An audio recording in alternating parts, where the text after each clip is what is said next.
अमृतवाणी अब ज्ञान अमृत भक्तों को पिलाने वाली है। बहु जन्मों के अज्ञान तिमिर क्षण भर में मिटाने वाली है।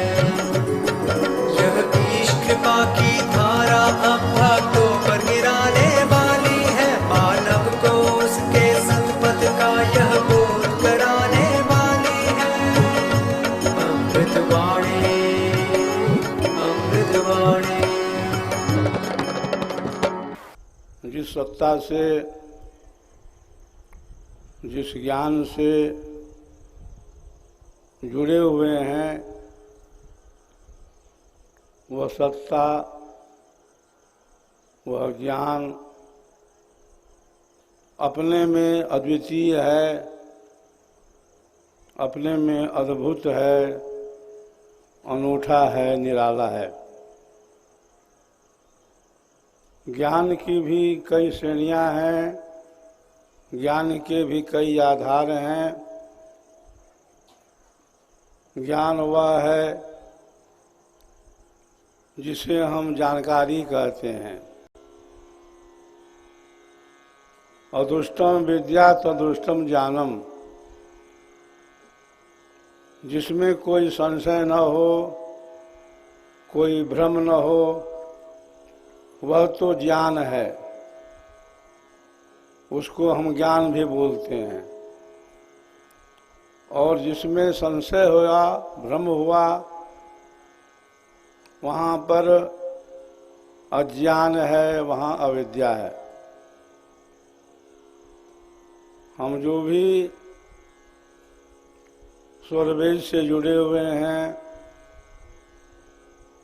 विहंगम योग से जुड़े हुए हैं, सभी ज्ञान के आधार पर चल रहे हैं। और वह ऐसा ज्ञान है जिस ज्ञान के मिल जाने पर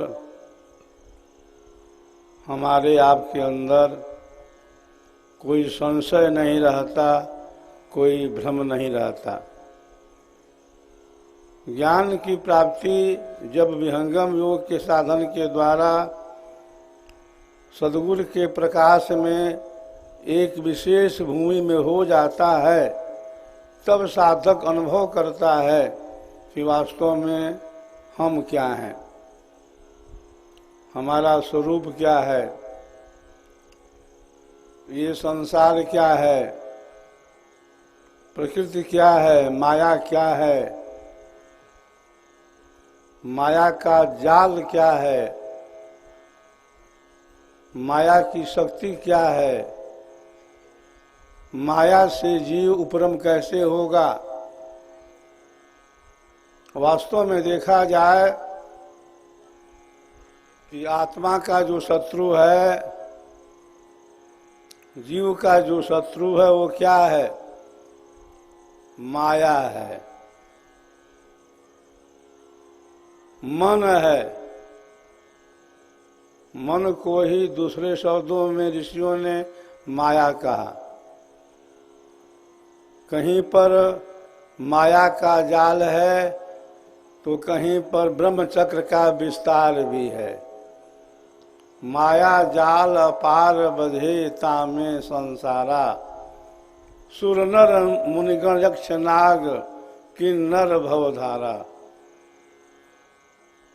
तो मन की शक्ति बड़ी प्रबल है, मन का वेग बहुत प्रबल है। माया का जो स्वरूप है वह दो तरह का है। एक स्थूल माया है और एक सूक्ष्म माया है। स्त्री है, पुत्र है, परिवार है, सगे संबंधी हैं, ये सब क्या है? यह मोटी माया है। ऋषियों ने कहा कि इसका जो संबंध है वह संसार की वस्तुओं से है, संसार के भोगों से है। एक माया ऐसी है जो झीनी है। तो मोटी माया का त्याग अक्सर लोग कर दिए हैं, कर देते हैं। बहुतों ने किया है, लेकिन जो झीनी माया है उसका त्याग कठिन है। विशेष परिस्थिति में हम घर द्वार भी छोड़ देते हैं, सर्विस व्यापार भी छोड़ देते हैं, सगे संबंधियों से भी अलग हो जाते हैं, कपड़े बदल लेते हैं, चले जाते हैं शांति की खोज में, परमात्मा की प्राप्ति के लिए हरिद्वार, मथुरा, काशी, बद्रीनाथ, केदारनाथ, जितने भी तीर्थ स्थल हैं वहाँ पर हम पहुँच जाते हैं। लेकिन वहाँ जाने पर भी जो झीनी माया है, जो सूक्ष्म माया है,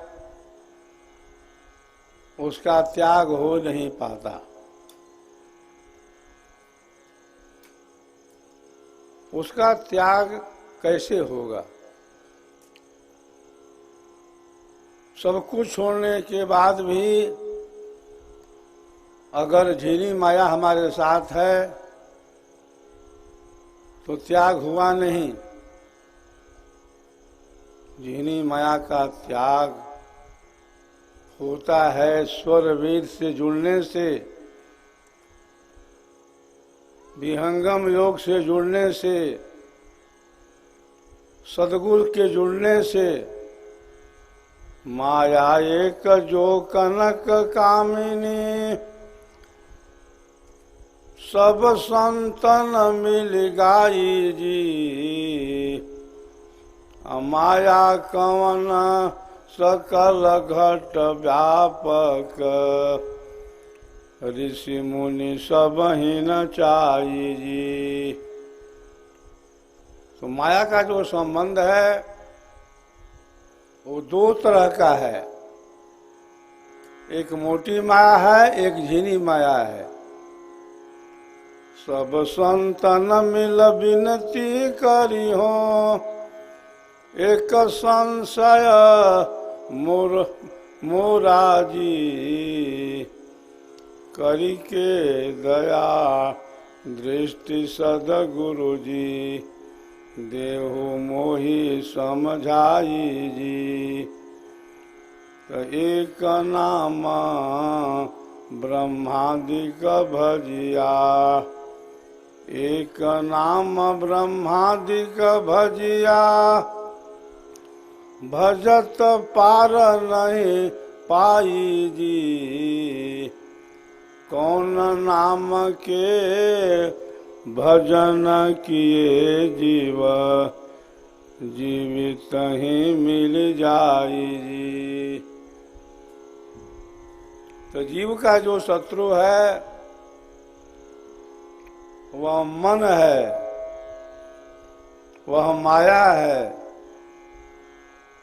मन नहीं चाहता है कि जीव का विकास हो, मन नहीं चाहता है कि जो आवागमन है इससे जीव छूट जाए। तो जब तक मन हमारे साथ है तब तक मुक्ति नहीं है, तब तक छुटकारा नहीं है। तो माया का संबंध जीव से कब अलग होगा? झीनी माया को हम कब तक छोड़ेंगे? इसका विधान जो है, इसकी विधि जो है स्वर वेद के अंदर है। स्वर वेद का जो स्वाध्याय करता है, स्वर वेद का जो पाठ करता है, जो नियमित सद्गुरु का ध्यान करता है, उसको अनुभव हो जाता है कि कहाँ तक मन की शक्ति है, कहाँ तक प्राण की शक्ति है, वह कौन सी भूमि है जहाँ साधक मन प्राण से भी अलग हो जाता है। यह विवेक, यह बोध हमें तब होता है जब हम ब्रह्म विद्या विहंगम योग से जुड़ते हैं। योग की जो चौथी पांचवी सीढ़ी है, हमारी चेतना उस विशेष मंडल पर, उस विशेष भूमि पर जब पहुंच जाती है, अथवा कोई शक्ति वहां पर हमें पहुंचा देती है, लगा देती है, तब हम अनुभव करते हैं कि मन की भूमि क्या है और आत्मा की भूमि क्या है। मन की भूमि में बैठ करके भक्ति नहीं होती। विहंगम योग का जो साधक है, मन से और पवन से अलग हो करके अपने स्वरूप में आकर के चेतन भक्ति करता है। विहंगम योग के अंदर जड़ भक्ति का विधान नहीं है। सद्गुरुदेव ने कहा, यह आत्मा चेतन है और विहंगम योग का जो साधन है, विहंगम योग की जो भक्ति है, वो भी चेतन है। बंधुओं, यहाँ पर चेतन चेतन का योग है। ब्रह्म विद्या कोई अंधभक्ति नहीं है, विहंगम योग कोई अंधविश्वास नहीं है, यहाँ पर अंध परंपरा नहीं चलती है। यहाँ तो हम साधन करते हैं और हमें अनुभव भी होता है। विहंगम योग की जो साधना है, वैदिक है, पुरातन है, सनातन है और साथ ही साथ मनोवैज्ञानिक भी है। हम साधन करते हैं, हमें अनुभूतियाँ शुरू हो जाती हैं, हम साधना की गहराई में पहुंच जाते हैं और पहुंचते पहुंचते हम वहाँ पर पहुंच जाते हैं जहाँ पर मन का संबंध भी हमसे छूट जाता है। सद्गुरुदेव ने भी यही कहा है कि जिस साधन में जीव के साथ मन का वास है, वहाँ पर भक्ति नहीं है। भक्ति तो वहाँ पर है जहाँ पर आत्मा का अपना यथार्थ स्वरूप है। साधन मन के साथ है, तब तक भक्ति नाई। चेतन ऊर्ध्व प्रवाह में अमन भक्ति घट माय। विहंगम योग के अंदर वह युक्ति है, वह भेद रहस्य विधान है कि कैसे हम मन से अलग हो जाएं, कैसे हम मन को भी छोड़ देवें। अक्सर हम लोग बात करते हैं अमन चैन की। अमन चैन का मतलब क्या है? जहाँ पर मन नहीं रहे। तो अमन चैन कहने से नहीं होगा। अमन चैन की एक भूमि है जहाँ पर साधक जब पहुँचता है तो मन से पृथक हो जाता है, मन से अलग हो जाता है। और ऋषियों ने भी कहा कि जहाँ पर वाणी मन के साथ उस परमात्मा को न प्राप्त करके वापस आ जाती है, उसके परे परमात्मा है।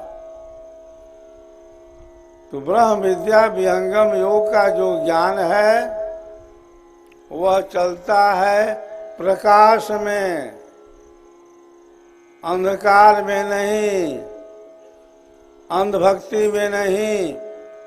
यहाँ पर जो भी ज्ञान है उसका एक चेतन आधार है। यहाँ की भक्ति जड़ भक्ति नहीं है, चेतन भक्ति है। तो चेतन भक्ति का जो प्रवाह है वह चलता है आत्मिक आधार से। दरअसल हम लोग पूजा के नाम पर, भक्ति के नाम पर, योग के नाम पर, धर्म के नाम पर वह कार्य करते हैं जिसका आधार शरीर होता है, जिसका आधार मन वाणी बुद्धि होती है। लेकिन शरीर मन बुद्धि के आधार के परे भी एक अपना आधार है, वही आधार आत्मा का है। तो सद्गुरुदेव ने कहा कि इंद्रियों से ना ही साधन, ना ही साधन प्राण से, चित्त मन से ना ही साधन, ना ही बुद्धि महान से। प्रकृति का आधार तजी, स्वज्ञान से साधन चले। कहें सदा फल योग दुर्लभ, वर विहंगम सतफले। जहाँ पर कर्म है वहाँ पर भक्ति नहीं है।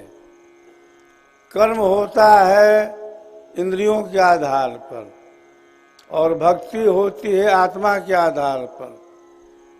यह विवेक, यह ज्ञान, यह बोध, यह रहस्य हमें आपको मिला है। हम लोग भली भांति इस चीज को समझते हैं कि कहाँ कर्म है और कहाँ भक्ति है। हम लोग कर्म करते हैं और समझते हैं कि भक्ति कर रहे हैं। कर्म का संबंध हमारी इंद्रियों से है और भक्ति का जो संबंध है हमारी आत्मा से।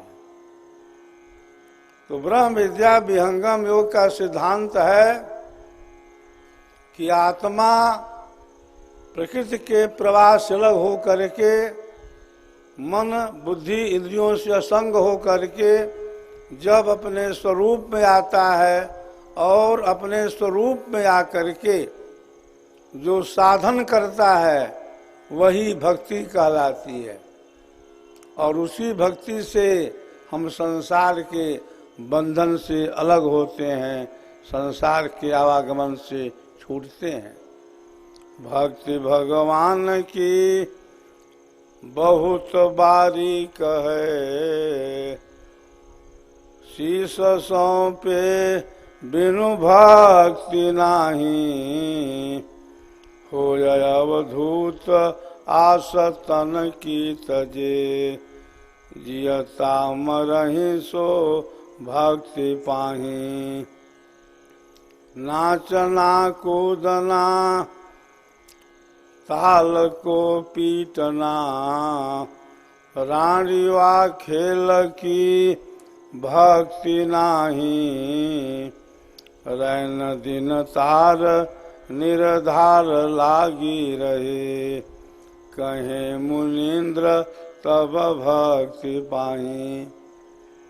तो भक्ति जो विषय है बंधुओं, आत्मा का विषय है। आत्मा भक्ति करता है और जो भक्ति आत्मा के द्वारा होती है उसी भक्ति से सद्गुरु के प्रकाश में हम संसार के बंधन से भी अलग होते हैं और हमें तभी मुक्ति भी मिलती है। यह जो चक्र है आवागमन का, यह जो चक्र है 84 का, अनादि काल से जीव के साथ चला रहा है। इसी भव बंधन से हमें दूर होना है। हमारे भव बंधन को अगर कोई काटने वाला है वह एकमात्र सद्गुरु है। सदगुरु पीव जीव का रक्षक, तासे करहु मिलाना जी, जिनके मिलहि परम सुख उपजे, पावहु पद निर्वाणा जी। सदगुरु हमें बार बार संदेश देते हैं, उपदेश देते हैं, लेकिन फिर भी हम सो जाते हैं। आवश्यकता है जागरण की, आवश्यकता है अर्ध से ऊर्ध्व में आने की, तभी जो है जीवन क्या है और हमारा स्वरूप क्या है इसका हमें अनुभव होगा। हम अविद्या में, अंधकार में नहीं जीने वाले हैं। हमें आवश्यकता है प्रकाश की, लाइट की। पड़े अविद्या में सोने वालों, खुलेगी आंखें तुम्हारी कब तक। शरण में जाने को सदगुरु के, करोगे तैयारी तू कब तक। गया वो बचपन खेल में, चढ़ी जवानी वो 4 दिन की। समय बुढ़ापे का अति कठिन है, ऐसे पड़े रहोगे अनाड़ी कब तक। ये गजब है तेरी चित्र सारी, मिली है तुमको मनोहर नारी। बढ़ी है दौलत की ये खुमारी, रहेगी ऐसे ही जारी कब तक। पड़े अविद्या में सोने वालों, खुलेगी आंखें तुम्हारी कब तक। सदगुरु का संदेश यही है, सदगुरु का उपदेश यही है कि हम अनादिकाल से माया के प्रपंच में फंसे हुए हैं और उसी बंधन से हमें निकलना है। बंधन का भी कई स्वरूप है। कहीं बंधन कर्म का है, कहीं बंधन जड़ चेतनता का है, कहीं बंधन अज्ञानता का है। कर्मन की अज्ञान की जड़ चेतन की ग्रंथ, बंधन में सब जीव हैं 3 प्रकार की ग्रंथि। तो सदगुरु जो है ग्रंथियों को काटता है, ग्रंथियों से हमें अलग करता है और हमें अपने स्वरूप की पहचान कराता है। हम सभी एक ऐसे आधार से जुड़े हुए हैं जो आधार हमारे सदगुरु का है। हमारे सदगुरु ने जीवन के अंतिम काल में कहा था कि मैंने इस धन को बहुत तपस्या से, बहुत परिश्रम से प्राप्त किया हूँ। आज ये ज्ञान हम सबके लिए बहुत सुलभ हो गया है, लेकिन हमारे अमर सदगुरु ने इस धन को, इस ज्ञान को बहुत परिश्रम करके, बहुत तपस्या करके प्राप्त किया है। और प्राप्त ही नहीं किया है,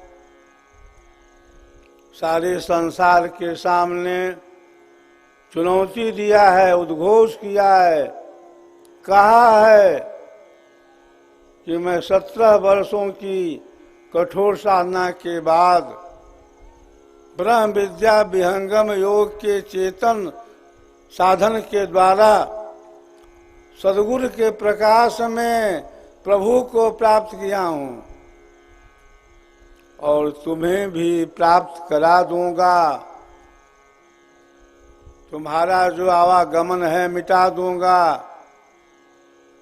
तुम्हें परमात्मा से मिला दूंगा, तुम्हारी चेतना को ऊर्ध्व कर दूंगा, तुम्हारा जो बंद कपाट है, तुम्हारी जो ब्रह्म नाड़ी है उसको खोल दूंगा। और मैं तुम्हें परमात्मा से मिला भी दूंगा। ऐसी घोषणा, ऐसा उद्घोष बंधु आज तक किसने किया है? किया है एकमात्र हमारे अमर सदगुरु ने। 100 से अंकित है तिरुनामा, 2 से दया करो बिनु दामा, 4 से फिर नहीं मिलत शरीरा, 6 से सूरत होय बलबीरा। हमारे जो सदगुरु सदाफल देव जी महाराज हैं, इनका ज्ञान चेतन है और भक्ति का आधार चेतन है। हम चेतन हैं और परमात्मा भी चेतन है। चेतन गुण, चेतन क्रिया, चेतन सब व्यवहार, चेतन परमानंद है, चेतन शब्द आधार। हम सभी साधन कर रहे हैं, हम सभी भक्ति कर रहे हैं, भजन कर रहे हैं, ध्यान कर रहे हैं, उपासना कर रहे हैं, लेकिन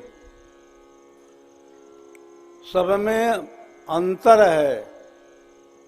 एक साधन होता है, एक भजन होता है। भजन जो है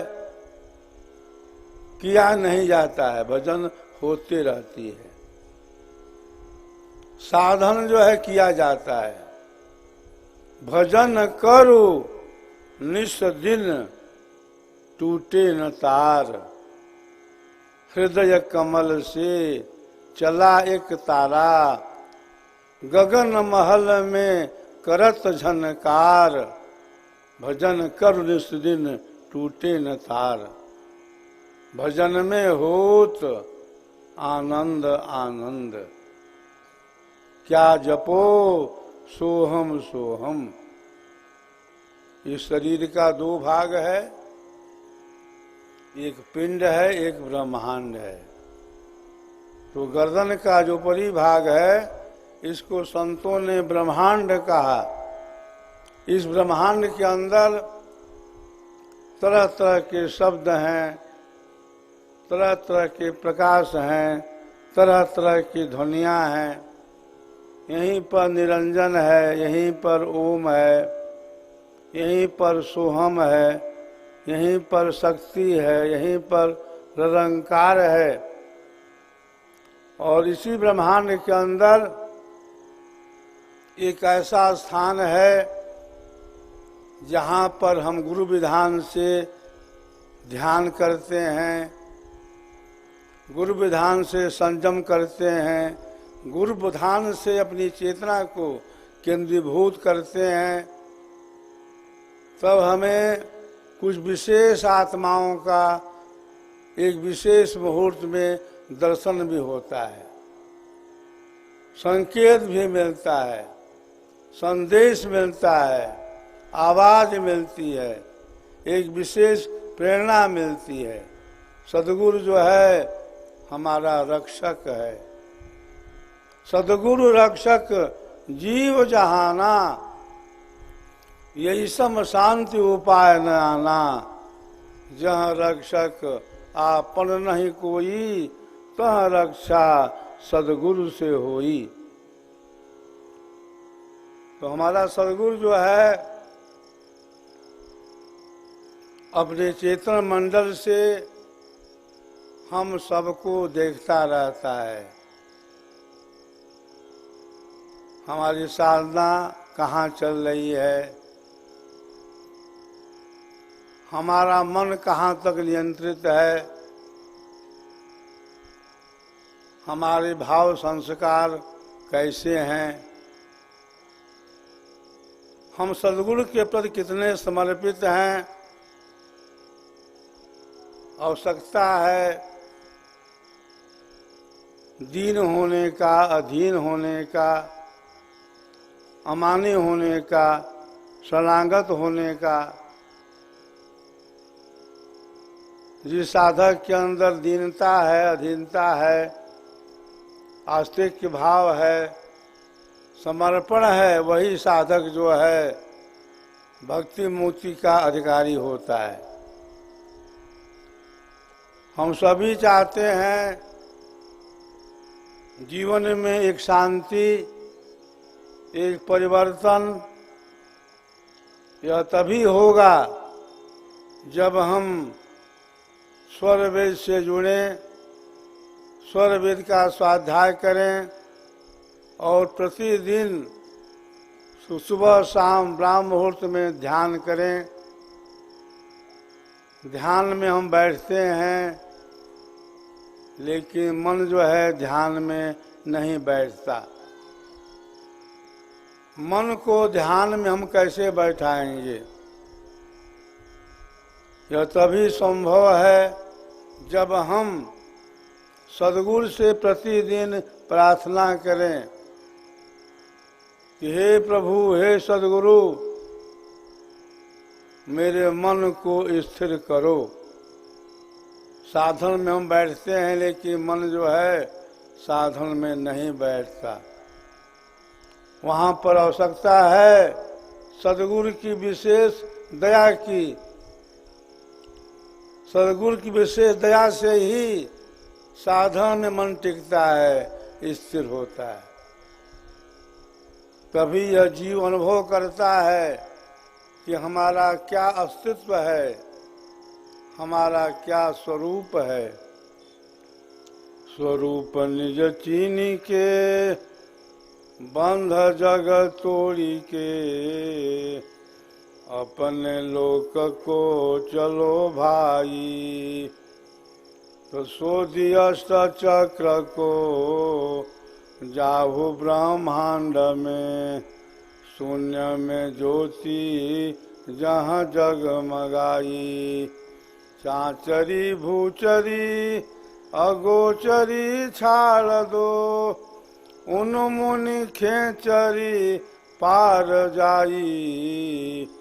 रंकार ओंकार सोहम छूटे, शक्ति को त्याग सत शब्द पाई। पोल उघारी के मकर डोरी धरो, ब्रह्म विभु ज्योति को देख जाई। वाही को मिलिया ताप जग छूटिया, मुक्त होय आनंद पाई। कहें सदा फल भेद दुर्लभ लहे, कोटि में जौहरी एक पाई। पिछले वर्ष 13-14 मई को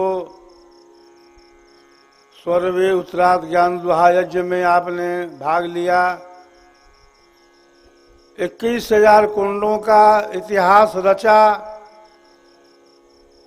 जो विहंगम योग के इतिहास में स्वर्ण अक्षरों में लिखा जाएगा।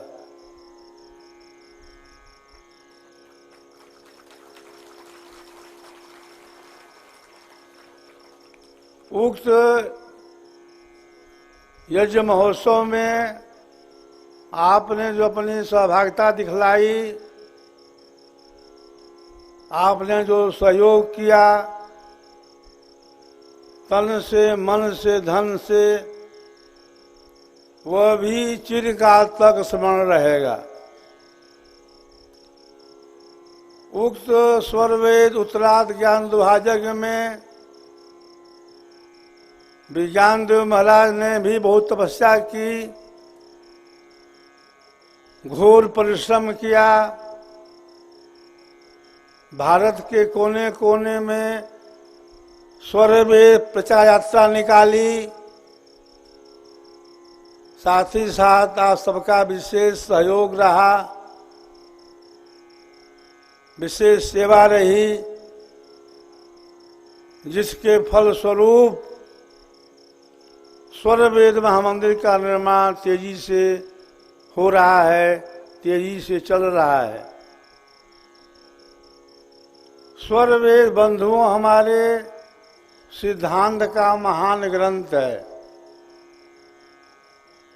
स्वर वेद के समान भूमंडल में कोई पुस्तक नहीं है। प्रथम आचार्य श्री कहते थे कि स्वर वेद के समान आध्यात्मिक संसार में कोई साहित्य नहीं है। स्वर वेद सदगुरु की चेतन मणि है। स्वर वेद सदगुरु का चेतन प्रकाश है। ज्ञान की विशुद्ध अविरल धारा है। उसका प्रचार प्रसार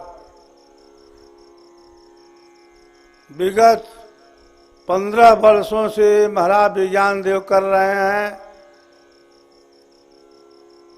और स्वर वेद कथा के प्रचार प्रसार के द्वारा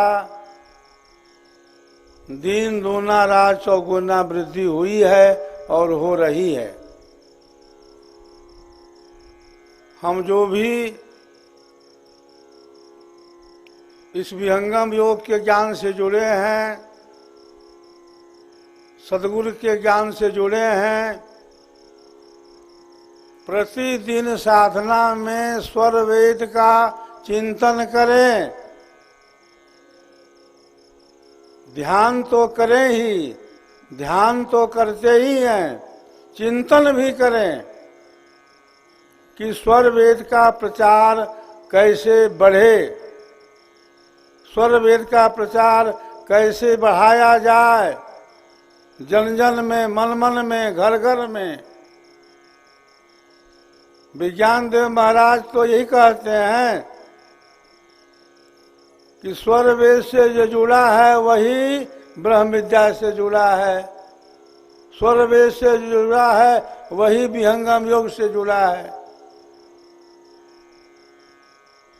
जिस तरह से अन्य ग्रंथों का प्रचार प्रसार घर घर में हो रहा है, जन जन में हो रहा है, उसी तरह से स्वर वेद का प्रचार भी जन जन में हो जाए, घर घर में हो जाए, मन मन में हो जाए, यही तो हमारी इच्छा है।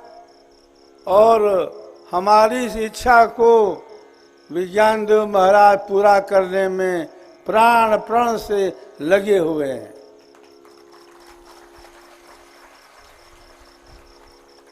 स्वर वेद हमारी अमूल्य धरोहर है और विहंगम वो संस्थान का सिद्धांत का प्रधान ग्रंथ है। उसकी भाषा को हम चाहते हैं जन जन में पहुंचा देवें, घर घर में पहुंचा देवें। स्वर वेद की भाषा जन जन बोले, जन जन जाने, समझे कि स्वर वेद क्या है और इसका महत्व क्या है। स्वर वेद का ज्ञान एक ऐसी भूमि से निकला है जो भूमि ब्रह्म की है। स्वामी जी कहते थे कि ब्रह्म चाहता है ब्रह्म विद्या का प्रचार प्रसार। ब्रह्म विद्या है ब्रह्म जा है ईश्वरी धार, दबे न सारी शक्ति से सदगुरु जगत प्रचार। हंस हंसिनी शुद्ध है दी जय बोधल खाय, भूमंडल पर चार है छान भी न सब आए। तो हम ध्यान करें और ध्यान के साथ स्वर वेद का चिंतन भी करें कि स्वर वेद को कैसे हम जन जन में फैलावें, जन जन में ले जावें। स्वर वेद की भाषा को जन जन से हमें आपको अवगत करा देना है। जिस दिन स्वर वेद की भाषा से देश का जन जन अवगत हो जाएगा, उसी दिन हमारे सदगुरु देव की तपस्या है वो सफल होगी। सदगुरुदेव ने इस महान ज्ञान को बहुत तपस्या से, बहुत परिश्रम से पाया है। विहंगम योग। ईश्वर ने मानव को अपार शक्ति संपन्न बनाया है। साहसी पुरुषार्थी आत्माएं अध्यात्म के उस दिव्य मार्ग पर बढ़ चलती हैं जो सामान्य जीवन से भिन्न तो है, परंतु जिससे जुड़ जाने के बाद संसार की बड़ी से बड़ी समस्याएं भी हमें विचलित नहीं कर पाती। आत्मा के कल्याण का वह मार्ग विहंगम योग है। विहंगम योग के प्रणेता अमर हिमालय योगी अनंत श्री सद्गुरु सदाफल देव जी महाराज द्वारा ईश्वर से योग की अवस्था में रचित स्वरवेद महाग्रंथ विहंगम योग का हृदय है। स्वरवेद के दिव्य दोहे हमारे अंदर ज्ञान, उत्साह एवं पुरुषार्थ की प्रेरणा बन जाते हैं। इनके पठन मात्र से हमारा संसार और अध्यात्म दोनों में विकास होता है। स्वरवेद को समर्पित है देश की सांस्कृतिक राजधानी वाराणसी में बन रहा स्वरवेद महामंदिर धाम। श्वेत मकराना संगमरमर की दीवारों पर अंकित स्वरवेद के दिव्य दोहों से प्राणवंत इस अलौकिक महामंदिर में एक साथ 20,000 साधक विहंगम योग की वैज्ञानिक साधना का अभ्यास कर सकते हैं। व्यक्ति के विकास से ही समाज का विकास संभव है। मई 2017 में आयोजित ऐतिहासिक 21,000 कुंडीय स्वरवेद उत्तरार्ध ज्ञान महायज्ञ ने एक आध्यात्मिक क्रांति का परिचय दे दिया है। अध्यात्म में सेवा सबसे प्रमुख है। विहंगम योग संस्थान द्वारा वैचारिक क्रांति, रक्तदान, निःशुल्क वैदिक विद्यालय, नशा विमुक्ति, पर्यावरण संरक्षण आदि अनेक सेवा कार्य सुदूर ग्रामीण क्षेत्रों तक संचालित हैं। विहंगम योग आश्रमों की सैकड़ों गौशालाओं में असहाय गोवंश की सेवा के साथ अचूक पंचगव्य औषधियों का निर्माण भी होता है। आयुर्वेद भारत के आयुर्विज्ञान द्वारा स्वास्थ्य एवं सुचिता प्रदान कर रहा है। अध्यात्म मानव जीवन की अपरिहार्य आवश्यकता है। जीवन में सुख, शांति एवं समृद्धि की प्राप्ति सेवा, सत्संग एवं साधना द्वारा, सद्गुरु के स्वरवेद द्वारा ही संभव है। अध्यात्म पथ के अनुगामी बनकर हम अपना सर्वांगीण कल्याण कर लें।